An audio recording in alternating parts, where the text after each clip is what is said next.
राजीव, इस वक्त तो हर किसी के जहन में यही सवाल है। विपक्ष राहुल गांधी कह रहे हैं कि एक बड़ा आर्थिक तूफान आने वाला है, बहुत मुश्किल समय आने वाला है। देखिए पूजा, इसमें कोई दो राय नहीं है। संजीव जी ने विस्तार से सारी बातें बताई थी कि ये पूरी दुनिया में आर्थिक संकट है। अगर ये ईरान और अमेरिका का तनाव चला या अगर भीषण हुआ तो इसका असर सारे मुल्कों पर पड़ रहा है, हम पे भी पड़ेगा।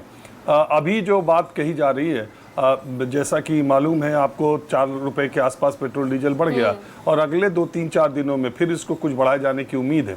अभी ये कहा जा रहा है कि 13 रुपए और 10 रुपए, यानी पेट्रोल पे 10 रुपए और डीजल पे 13 रुपए तक का घाटा ऑयल कंपनीज को हो रहा है, जो कच्चे तेल की कीमतें हैं।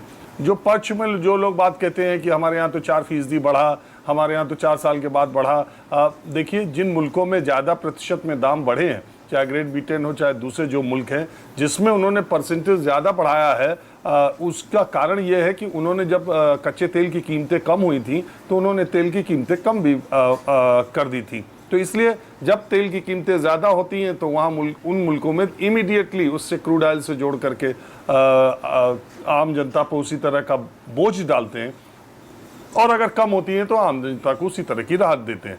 ये सीधा सा फंडा है अगर उस तरह की जो बातें कही जा रही। निश्चित तौर पर जब से ये आर्थिक संकट आया है, 4% सबसे कम बढ़ोतरी भारत में हुई है, ये बात भी सही है।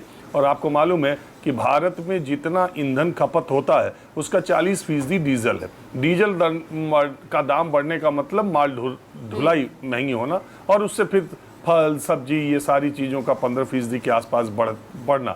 चूँकि अभी ये एक हफ्ते का डेवलपमेंट है, फ्राइडे से अभी तक हुआ है, अगले फ्राइडे माने परसों भी कुछ बढ़ सकता है, तो इसका इम्पैक्ट जून के खुदरा महंगाई पर पड़ेगा। तब जनता को इस महंगाई का असर, अभी 1-2-3 रुपए का उतना असर न पड़े, लेकिन जून में असर पड़ेगा अगर ऐसे ही हालात बने रहे तो।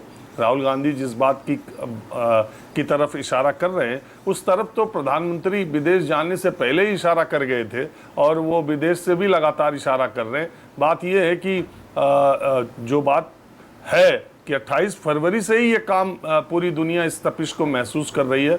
हमने उसको चुनाव के समय भले ने महसूस किया, अब पीछे आगे कुछ दिनों में इसकी तपिश आम आदमी तक पहुंचेगी। निश्चित तौर पर आर्थिक चुनौतियां देश के सामने, दुनिया के सामने खड़ी होंगी अगर हालात नहीं सुधरे।